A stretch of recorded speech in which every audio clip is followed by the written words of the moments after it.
जय गुरुदेव। स्वामी जी, शिव की पूजा करनी चाहिए या विष्णु भगवान की, इनमें से कौन बड़ा है? उत्तर, पिंड, अंड और ब्रह्मांड, इन तीनों लोकों के मालिक काल भगवान हैं। यह सहस्त्र दल कमल में रहते हैं जो स्वर्ग और बैकुंठ से बहुत ऊपर है। इन्हीं काल भगवान को हिंदू ईश्वर कहते हैं, परमात्मा कहते हैं, मुसलमान खुदा कहते हैं और ईसाई गॉड कहते हैं। काल भगवान ने सृष्टि का कार्यभार अपने तीनों पुत्रों ब्रह्मा, विष्णु और शिव को सौंप रखा है। इन तीनों की माता आद्या महाशक्ति हैं, जो काल भगवान की अर्धांगिनी हैं। ब्रह्मा को उत्पत्ति का, विष्णु को पालन का और शिव को संहार का काम सौंपा गया है। यह अधिकारी हैं और इन्हें अपनी ड्यूटी बजानी पड़ती है। यह जीव का कल्याण नहीं कर सकते। ब्रह्मा सबसे बड़े पुत्र हैं, किंतु एक बार माता से इन्होंने झूठ बोला था, इसीलिए मृत्यु लोक में इनकी पूजा नहीं होती, क्योंकि आद्या महाशक्ति ने इन्हें श्राप दे दिया था।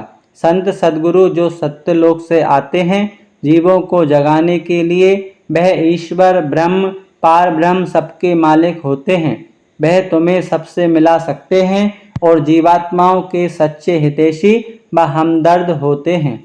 उनकी पूजा अगर कर लिया तो सबकी पूजा हो गई। महात्माओं ने कहा है कि गुरु पूजा में सबकी पूजा। फिर कहा है कि गुरु गोविंद दोनों खड़े, काके लागू पाए, बलिहारी गुरु आपने, जिन गोविंद दियो लखाए। जय गुरुदेव। स्वामी जी, संत चमत्कार क्यों नहीं दिखाते? उत्तर, परमात्मा से मिलने और उसका दर्शन कराने की जो बात करें, उसे तुम क्या कम चमत्कार समझते हो?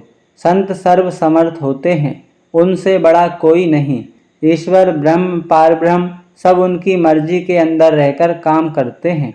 संत अगर अपनी शक्तियों का प्रयोग करने लगें तो सारी दुनिया उनके पीछे दौड़ने लग जाएगी।